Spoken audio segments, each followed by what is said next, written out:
19세기 덴마크의 실존주의 철학자이며 기독교 사상가였던 키에르케고르가 쓴 대표적인 고전이 있는데요, 죽음에 이르는 병이라는 책입니다. 죽음에 이르는 병. 이 죽음에 이르는 병이라고 하니까 무슨 의학서적 같은데요, 의학 관련 책이 아니라 철학책입니다. 자, 여러분, 죽음에 이르는 병, 무슨 병이 있을까요? 제가 인터넷을 검색해 보니까 이 병에 걸리면 단 하루만 해도 죽을 수 있는 병들이 있습니다. 무서운 질병이 몇 가지 있는데요, 수막규균성 질병, 괴사성 근막염, 사가스병, 비브리오 폐혈증, 댕기열. 여러분, 이런 병은 정말 조심해야 됩니다. 이 병에 걸리면 24시간 안에도, 병에 걸린 지 24시간 안에도 숨을 거둘 수 있다라고 합니다. 그런데 이 키에르케고르는 그의 책에서 죽음에 이르는 병을 뭐라고 말하느냐? 죽음에 이르는 병은 절망이다라고 단언합니다. 뭐라고요? 절망. 죽음에 이르는 병이 절망이래요. 왜냐하니까 인간의 가장 고상한 부분인 정신이 감염되었기 때문이다라는 것이죠. 인간이 결코 이 절망이라는 병을 이길 수 없기 때문에 죽게 되어 있다라는 거예요. 그래서 이 키에르케고르는요, 인생을 다음과 같이 정의하는데요, 한번 보여주시죠. 인생이란 불안이라는 열차를 타고 절망이라는 터널을 지나서 죽음이라는 종착역에 이르는 실존이다. 참 우울한 말입니다. 인생이란 불안이라는 열차를 타고 절망이라는 터널을 지나 죽음이라는 종착역에 이르는 실존이다. 그래서 뭐 어쩌란 말이냐? 불안과 근심, 절망과 죽음은 인간에게 숙명과 같은 존재다라는 의미입니다. 자, 그러나 이 키에르케고르는요, 이 절망이라고 해서 다 같은 절망이 아니라고 말을 합니다. 절망에도요, 이 정도의 차이가 있다라는 거예요. 가장 심각한 절망, 진짜 죽음에 이르는 절망은 자신이 절망에 빠져 있음조차도 인식하지 못하는 절망입니다. 그리고 두 번째로 심각한 절망은요, 자신의 절망을 깨닫고 온갖 비참한 종류의 절망적인 생각들로 가득 차 있게 됩니다. 이러한 절망을 감추기 위해 무엇을 하냐면 척척박사가 되는 거예요. 잘난 척, 건강한 척, 유능한 척, 척척하면서 온갖 좋은 것들로 치장합니다. 그리고 행복한 척, 잘 사는 척 하지만 그러다가 더 큰 절망 속으로 빠져든다라는 거예요. 하지만 모든 절망이 죽음에 이르는 것은 아닙니다. 생명을 살리고 다시 일어나게 하는 절망도 있습니다. 이것은 자신이 절망을 발견하였기 때문에 참된 신앙을 발견케 하는 절망이라는 것입니다. 그래서 인간은 절망할 때 비로소 하나님을 찾기에 거기에 희망이 있다라는 것입니다. 그렇기 때문에 이러한 절망은 죽음에 이르는 병이 아니라 이러한 절망은 구원에 이르는 길이다라는 것입니다. 성도에게 있어서 절망은 죽음에 이르는 병이 아니다라는 거예요. 그 절망은 주님의 옷자락을 붙드는 통로가 된다라는 거예요. 여러분, 어떤 분에게 아무리 전도를 해도 들은 척도 안 한다면 그분은 아직 인생의 절망을 경험하지 않았기 때문이에요. 그래서 인생의 절망을 경험해야만 절대자 앞에 항복하며 나올 수 있습니다. 우리가 예수님을 믿는다라는 그 의미는 내 자신에 대해서 절망을 선언하는 것입니다. 내 자신에 대해서 절망해보지 않은 사람은 복음을 알 수도 없고 복음의 능력을 체험할 수도 없습니다.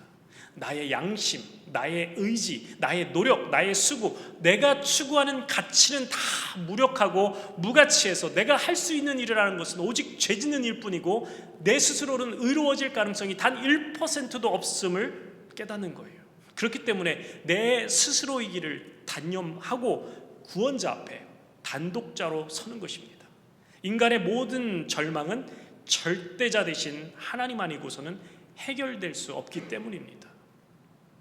오늘 우리가 성경을 통해서 만나게 될 한 여인은 그러한 인간의 절망됨을 몸으로 체험하고 절망 속에 예수님께 나와 구원함을 얻는 이야기입니다. 오늘 이 본문의 이야기는 두 이야기가 겹쳐졌습니다. 회당장 야이로의 딸의 이야기로 시작해서 중간에 혈루증 걸린 여인의 이야기가 나옵니다. 그리고 다시 야이로의 딸의 이야기로 끝이 나옵니다. 이것을 샌드위치 구조라고 하는데요, 샌드위치 어떻게 생겼어요? 빵, 햄, 빵, 그죠? 바로 이 사건이 서로 연결되어 있습니다. 자, 자, 이번 주는 혈루증 걸린 여인에 대해서 나누고 다음 주는 회당장 야이로의 딸에 대한 말씀을 나눌 것입니다. 자, 오늘 어느 날 회당장 야이로가 예수님께 나와 자기 어린 딸이 죽게 되었으니 예수님 저희 집에 오셔서 기도해 주십시오. 저희 딸 살려주십시오. 이렇게 간청합니다.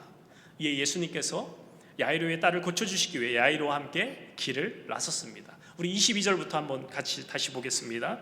5장 22절부터 회당장 중에 하나인 야이로라 하는 이가 와서 예수를 보고 발 앞에 엎드려 간곡히 구하여 이르되 내 어린 딸이 죽게 되었사오니 오셔서 그 위에 손을 얹으사 그로 구원을 받아 살게 하소서 하거늘 이에 그와 함께 가실새 큰 무리가 따라가며 애워싸 밀더라. 자, 야이로 입장에서 얼마나 다행입니까? 예수님께서 흔쾌히 우리 집에 오신다고 하니까 야, 이제 조금만 있으면 우리 딸 살 수 있겠구나 싶었던 것입니다. 자, 그런데 24절에 보면 큰 무리가 따라가며 애워싸더라. 여러분, 뭔가 문제가 생길 것 같은 불길한 기운이 들죠. 계획된 대로 되는 게 없습니다. 이것이 우리 인생 아니겠습니까? 내가 계획하고 내가 생각한 대로 흘러가지 않는 것이 우리 인생이죠. 내가 계획된 대로 살아왔더라면 저와 여러분이 여기서 지금 만날 일이 없었을 거예요. 그죠? 내가 계획된 대로 살았다면 우린 만날 일이 없어요. 우리네 인생은 수많은 변수가 있고 수많은 장애물들이 산적해 있습니다. 야이로가 예수님을 모시고 자기 집으로 가던 중 큰 무리가 애워쌌더라.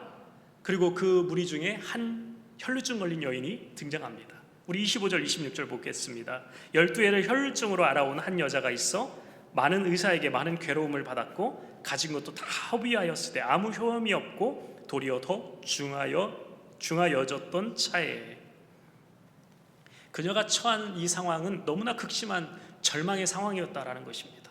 12해를 혈루증을 앓고 있었다.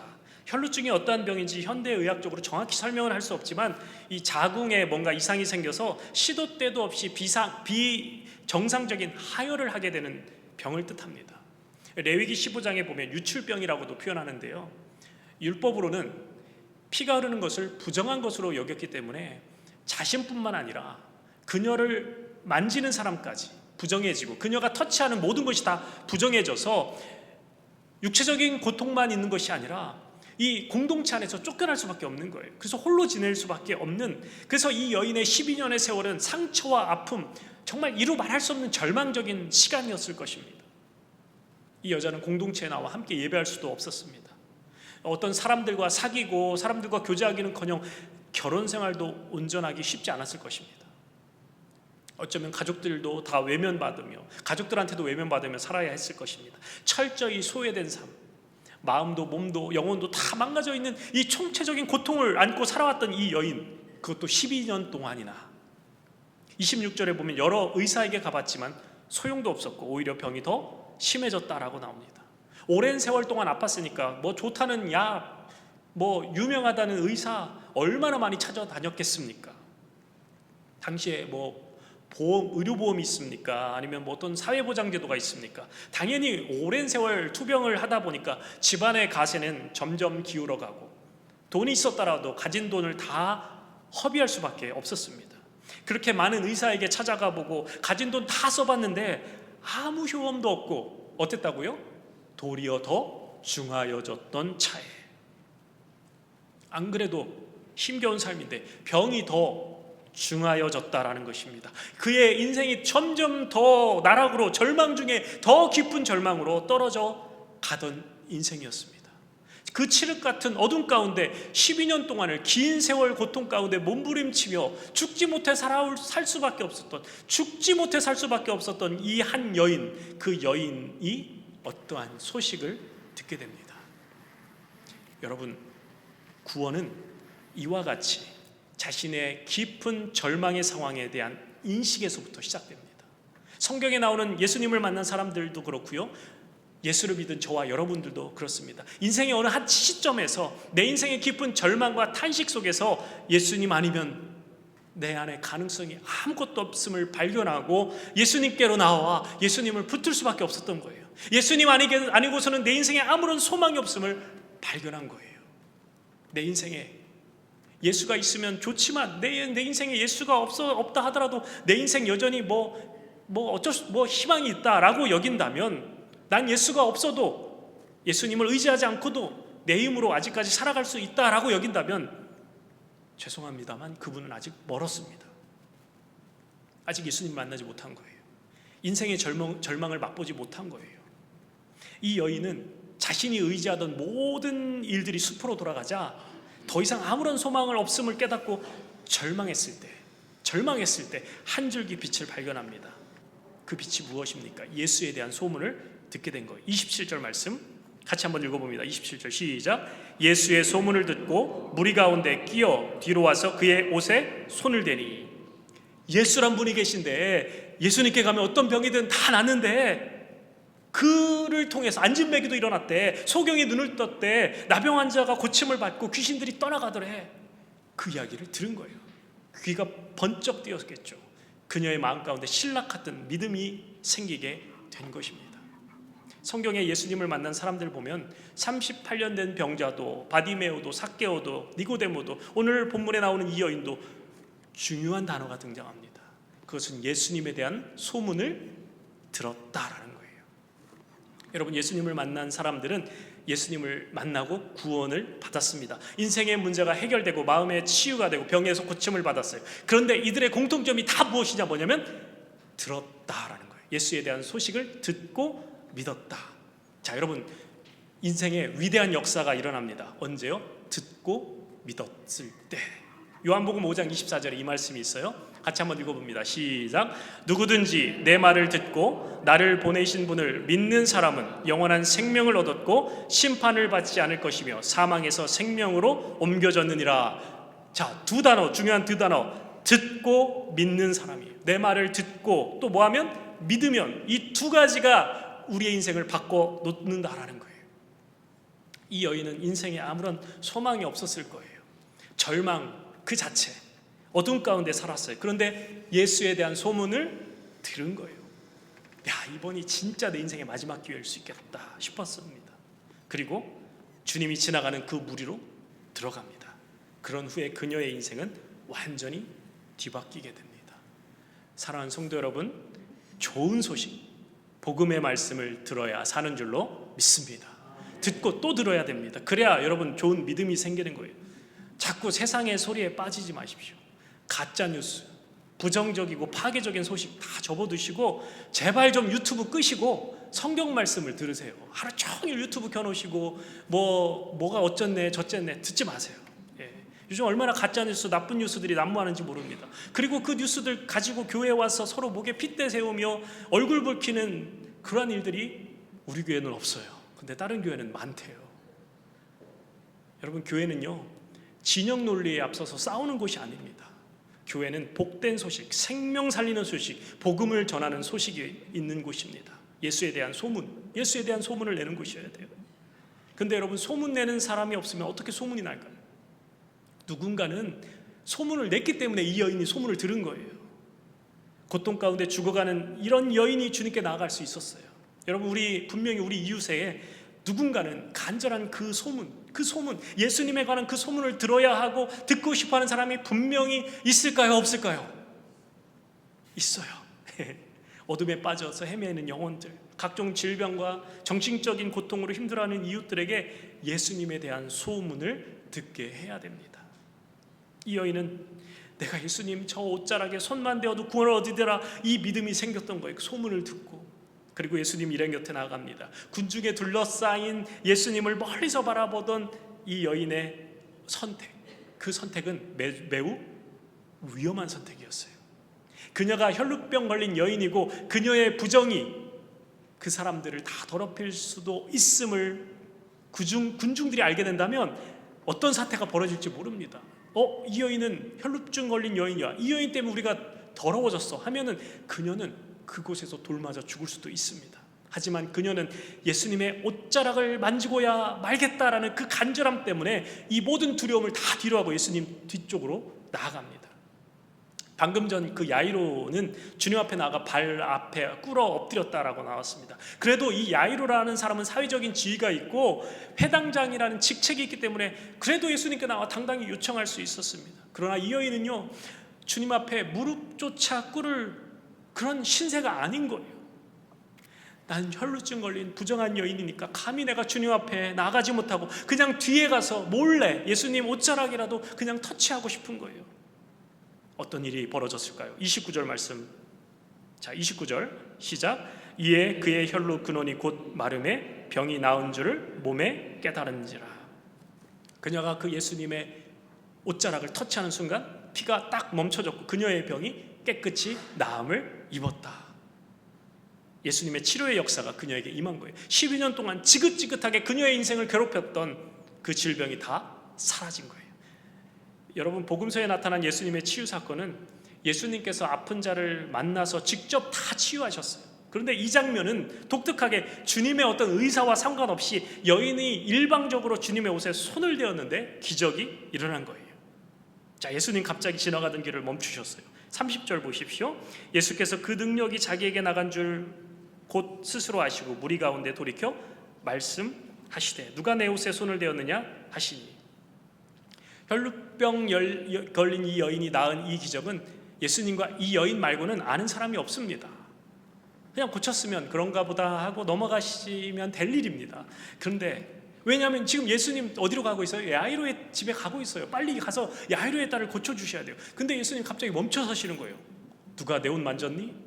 그러니까 제자들이 그런 거예요. 아니 주님 왜 그러시는데요? 빨리 가셔야죠. 야, 누가 내 몸에 내 옷에 손 댔다? 누가 내 옷 만졌니? 이게 많은 사람들이 둘러싸여 있으니까 도대체 누가 내 옷을 만졌냐니 지금 한시가 급한 이 와중에 31절에 제자들이 여짜오되 무리가 에워싸 미는 것을 보시며 누가 내게 손을 대었느냐 물으시나이까 하되 이렇게 고상하게 쓰여 있지만 아마 제자들 중에 예수님께 막 짜증내는 친구도 있었을 거예요. 아, 예수님 좀 지금 무슨 말씀하시는 거예요? 지금 많은 사람들이 에워싸고 있잖아요. 밀치고 난리는데 누가 손을 대었다뇨? 아니 지금 급한데. 아마 성격 급한 베드로가 그러지 않았을까요? 자, 여러분, 예수님이 몰라서였을까요? 아니죠. 예수님 알고 계셨어요. 30절에 보면 예수님께서 자기에게서 능력이 나간 줄 아시고라고 말씀하셔요. 많은 사람들이 예수님 만지고 밀치고 붙잡고 예수님 주변을 다 에워쌌습니다. 그런데 많은 사람들 중에 단 한 사람을 예수님이 찾으시는 거예요. 왜 그럴까요? 그 군중들은 이미 예수님에 대한 소식을 들었을 것이고요, 예수님을 통한 어떤 역사를 기대하였을기에 거기에 몰렸을 거예요.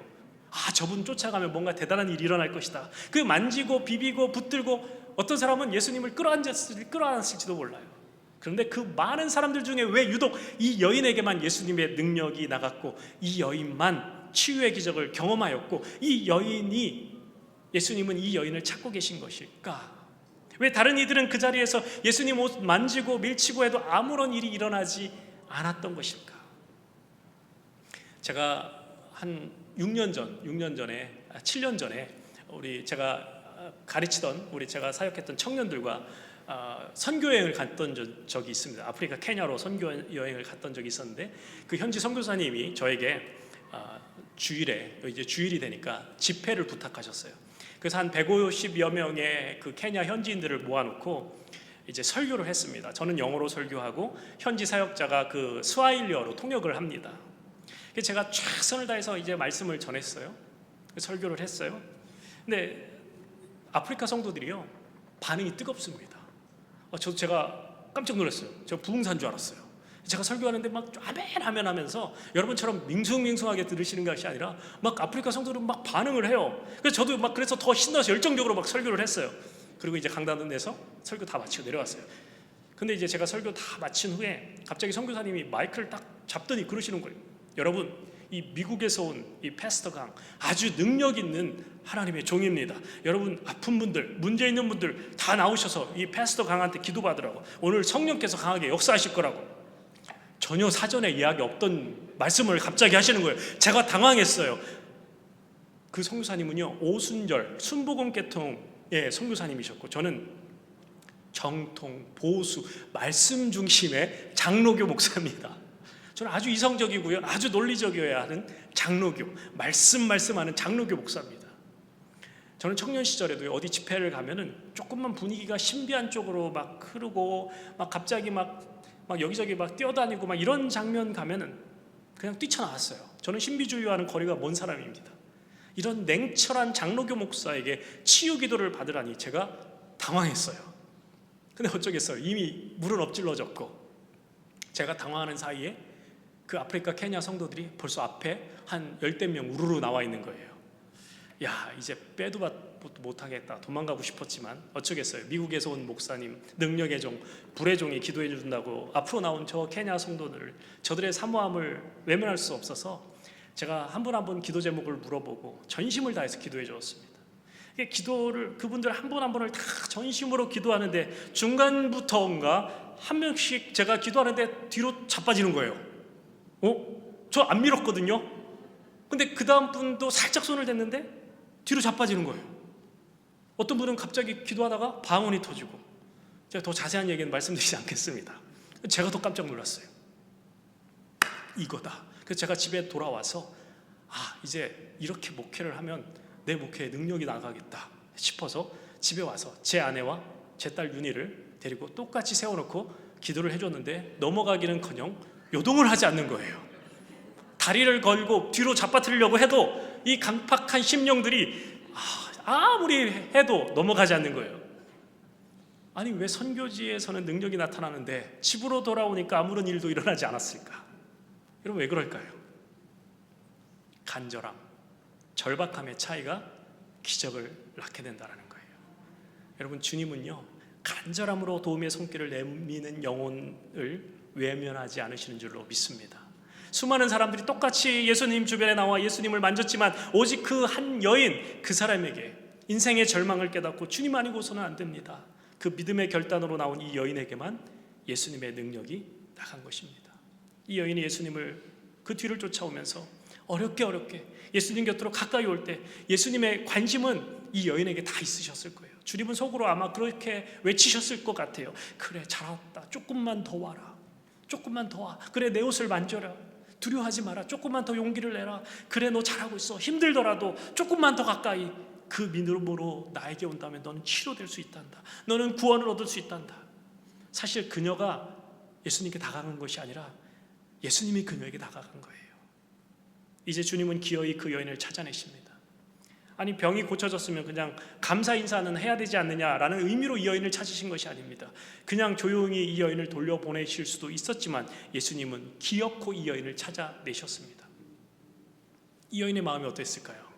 두려웠겠죠.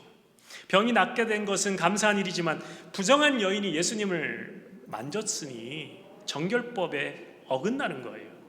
예수님도 불결해지신 거예요.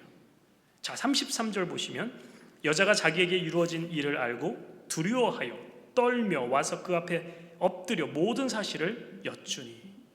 자, 여기 예수님 앞에 두려워서 엎드려서 모든 사실을 말씀드렸어요. 여기서 모든 사실이라고 아주 심플하게 기록하지만 이 여인은 엎드려서 아마 12년 동안 자신이 겪었던 모든 아픔과 고통과 서름을 주님께 다 끄집어내서 말씀 올렸을 거예요. 자신의 생명을 살린 주님의 능력에 대한 그 얘기, 두렵고 떨리는 마음으로 모든 말씀을 주님 앞에 아뢰었습니다. 어쩌면 이 여인은 주님께 꾸중 듣겠구나, 어떤 거절을 당할 수도 있겠구나, 이렇게 예상하고 주님 앞에 말씀드렸을지도 몰라요. 근데 여러분, 그녀의 이야기를 듣는 중에 마음이 급한 사람이 한 명 있어요. 누구죠? 바로 야이로예요. 예수님 빨리 우리 집 가셔야 되는데, 우리 딸 살려주셔야 되는데. 근데 이 여인은 느긋하게 12년 동안, 여러분 맨날 그런 얘기 하시는 분들 있잖아요. 이민 오신 지 40년 50년 되신 분들 맨날 이민 와서 고생한 얘기 막 하시고 또 하시고, 그래서 막 2시간 3시간 이렇게 얘기하라면 또 하고 지금 이 여인이 그러고 있는 거예요. 12년 동안의 모든 서름을 예수님 앞에서 하나하나 다 말씀드리고 있는 거예요. 그냥 야이로는요, 미칠 노릇인 거예요. 그곳에 있던 군중들은 부정한 여인과 그 부정한 여인이 터치한 예수님을 보면서 수근수근거리고 있고, 자, 예수님은 그녀의 말을 다 들으신 후에 이렇게 선포하십니다. 34절, 같이 읽습니다. 34절 시작. 예수께서 이르시되 딸아 내 믿음이 너를 구원하였으니 평안히 가라. 내 병에서 놓여 건강할지어다. 예수님은 혈루증 걸렸던 이 여인의 믿음을 드러내시는 거예요. 그리고 너무나 놀라운 복된 선언을 하시는 거예요. 이 여인을 향하여 딸아 이렇게 말씀하십니다. 딸아. 헬라어로는요 디가 테르라. 이 단어는요 이 장면에만 사용된 단어예요. 회당장 야이로가 자신의 아픈 딸을 이야기할 때 이 디가 테르라 딸 이렇게 썼습니다. 아버지가 사랑하는 딸을 부를 때 사용하는 아주 친근한 호칭입니다. 우리식으로 표현하자면 아이고 내 새끼 우리 공주님 디가 테르 딸아 이런 거예요. 이 여인은 혈루증 걸린 여인이고 부정한 여자라는 타이틀을 붙어서 평생을 사람들한테 외면당하며 모멸당하며 쫓겨난 신세로 살아왔는데 주님께서 뭐라고 말씀하시냐? 가장 예쁜 내 딸, 내 자녀 이렇게 부르시는 거예요. 아마 이 여인이 그 예수님의 따라하는 말씀을 듣고 깜짝 놀랐을 거예요. 그래서 꿇어 엎드린 채로 고개를 들고 예수님을 바라보았을 거예요. 그러니까 예수님 뭐라고 하시냐? 내 믿음이 너를 구원하였다. 평안히 가라. 내 병에서 놓여 건강할지어다. 여러분 이 여인의 믿음이 어떠한 믿음이었길래 예수님 이 여인의 믿음을 이렇게 칭찬하신단 말입니까? 말씀드린 대로 절망의 상태에서 주님을 향한 간절함, 사모함이 있었다라는 거예요. 우리 주님은 주님을 간절히 찾고 찾는 이들을 결코 외면하지 않은 줄로 믿습니다. 여러분 우리가 이런 태도가 필요합니다. 천국은요 침노한 자의 것이라고 했어요. 그런데 이것이 믿음의 전부라고 말하지는 않습니다. 예수님께 간절히 기도하여서 치료받고 병이 고쳐지고 문제가 해결되고 여러분 이거 귀한 일입니다. 근데 저는 정말 여러분 오늘 예배에 참여하시는 우리 모든 성도님들 또 가족들 중에 육신의 질병 때문에 고통받는 성도님들 이 여인과 같이 주님 저에게는 도저히 가능성이 없습니다. 그렇게 주님을 더욱더 의지합니다. 주님 앞에 나와 주님의 옷자락이라도 만지겠습니다. 주님 고쳐주십시오. 이러한 간절한 심령으로 주님 앞에 엎드리시기를 축원합니다. 인생에 문제가 닥쳤다고 고난이 찾아오고 질병이 걸렸다고 모두가 끈질기게 주님을 의지하지 않습니다. 간절함이 있는 사람만, 절박함이 있는 사람들, 그런 사람들만 주님 앞에 엎드릴 수 있어요. 찬송가 471장에 보면 이런 찬송이 있어요. 주여 나의 병든 몸을 지금 고쳐 주옵소서. 모든 병을 고쳐주마 주 약속하셨네. 우리의 육신의 아픔뿐만 아니라 마음의 질병까지도 고치고도 남음이 있는 우리 주님이심을 믿습니다. 근데 이것이 믿음의 전부는 아닙니다. 기적을 경험하고 치유를 경험하는 귀한 일이지만 이것이 우리의 믿음의 주된 목적이 되어서는 안 된다는 거예요.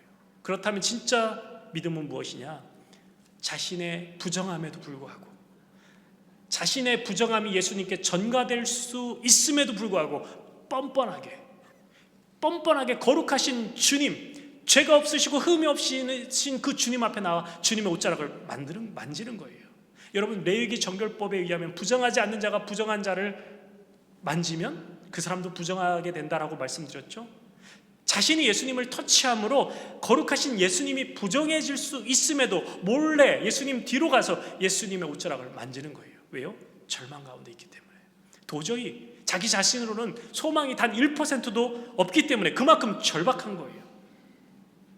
우리가 주님 앞에 나와 주님의 옷자락을 만져야 됩니다. 왜냐하면 우리의 상태로는 우리의 죄로 인하여 절망할 수밖에 없기 때문이에요. 멸망할 수밖에 없기 때문이에요. 성경에서 말씀하는 죄인이다라는 것은 우리의 상태를 의미합니다. 죄를 많이 짓고 나쁜 짓을 많이 해서가 아니라 여러분 우리는 시한부 인생을 살고 있어요.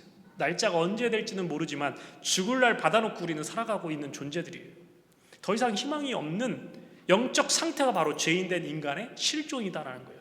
그러나 어떻게 해요? 이러한 절망을 우리가 깨닫고 예수님 앞에 나와 예수님을 만졌을 때 나의 죄가 예수님께 전가가 되었고 예수님은 내 죄의 옷을 뒤집어 쓰시고 십자가에서 내 죄 때문에 가장 치욕스럽고 가장 더러운 모습으로 죽으시고 나의 죄의 값을 감당하셨습니다. 여러분 이것이 바로 복음입니다.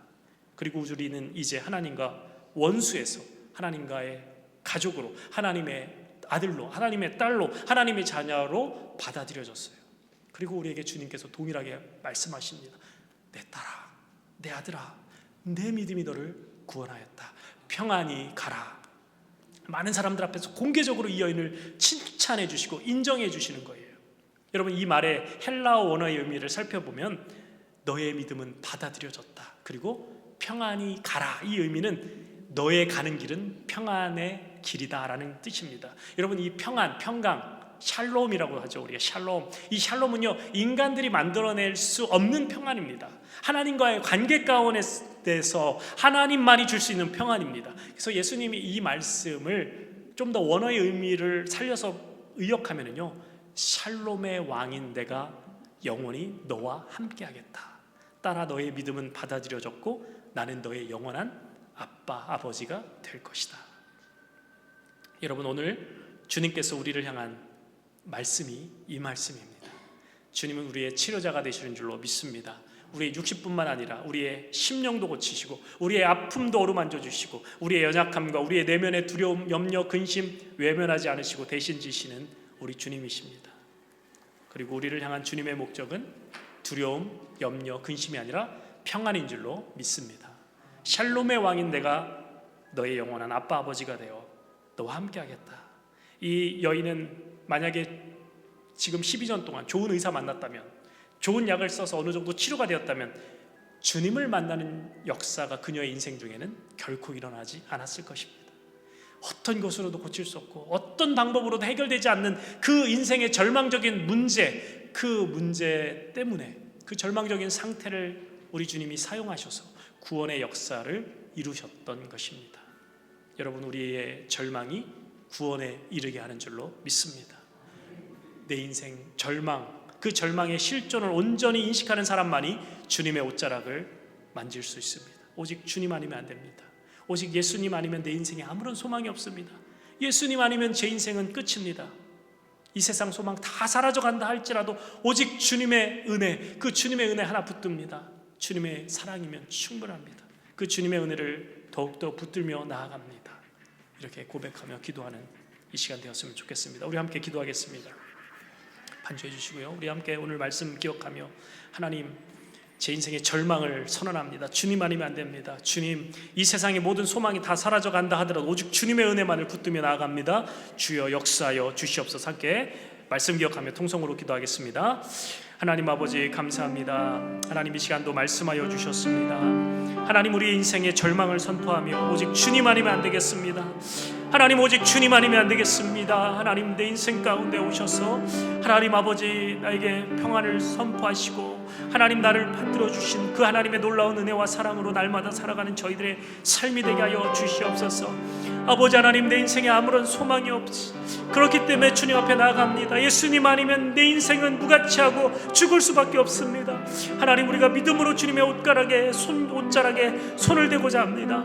하나님, 우리의 모든 병든 몸, 하나님 병든 마음, 상한 마음 하나님 고쳐주게 하여 고쳐주시고, 나의 죄가 예수께 전가되었고 예수님께서 우리의 죄로 말미암아 십자가의 죄의 값을 담당하셨음을 기억하며 샬롬의 왕이신 우리 주님을 바라볼 수 있도록 주여 역사하여 주시고 인도하여 주시옵소서. 오 하나님 아버지, 오직 주님 한 분, 주님 한 분만을 붙들며 살아가는 저희들 되게 하여 주시옵소서. 살아계신 하나님 아버지, 이 아침에도 우리 인생에 아무런 소망이 없음으로 인하여 주님 앞에 나아갑니다. 예수님 아니면 제 인생은 무가치하고 죽을 수밖에 없는 존재임을 인정합니다. 이 시간 우리가 믿음으로 주님의 옷가에 손을 대고자 합니다. 우리의 모든 병든 몸과 마음을 치료하여 주시옵소서. 상한 심령을 치료하시고 특별히 나의 죄가 예수 그리스도께 전가되었고 예수께서 우리의 죄로 말미암아 십자가에서 죄의 값을 담당하셨음으로 인하여 날마다 감사하며 감격해하는 저희들의 삶이 되게 하여 주시옵소서. 샬롬의 왕인 주님과 동행하며 살아가는 거룩하고 복된 한 주 되게 하여 주시옵소서. 예수님의 이름으로 기도하옵나이다. 아멘. 다 같이